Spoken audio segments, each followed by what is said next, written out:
exactly the right position. So the first step, we drill the top hole in the open position. Second step, once again, we use the blade as a drill guide in the closed position. And we find that to be, let me take a look at it, a little bit right there, pretty close. Drill once again right through the handle. Bottom hole. I now have 2 holes, in this case 3/32, because I'm using that size for my stop pin. So that's what I've got to begin with.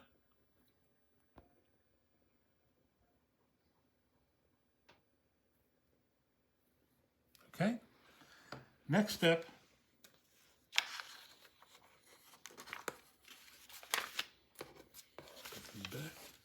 I'm going to mill. Now, I'm not going to do it now because it makes too much noise and it takes too much time. But basically, I'm going to mill the slot between the 2 holes that I've drilled. I'm going to use a 3/32 end mill. I'm going to start at one end, and I usually do it in stages, taking off maybe 10 or 15 thousandths at a time, not much more than that.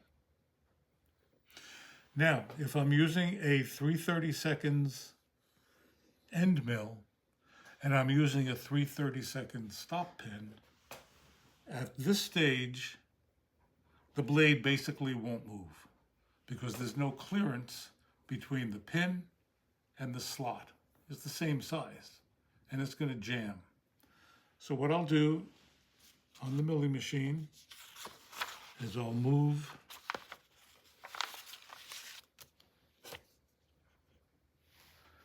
the whole table on the x-axis, and you'll see why it's going to be the x-axis, about 15 thousandths forward and 15 thousandths back.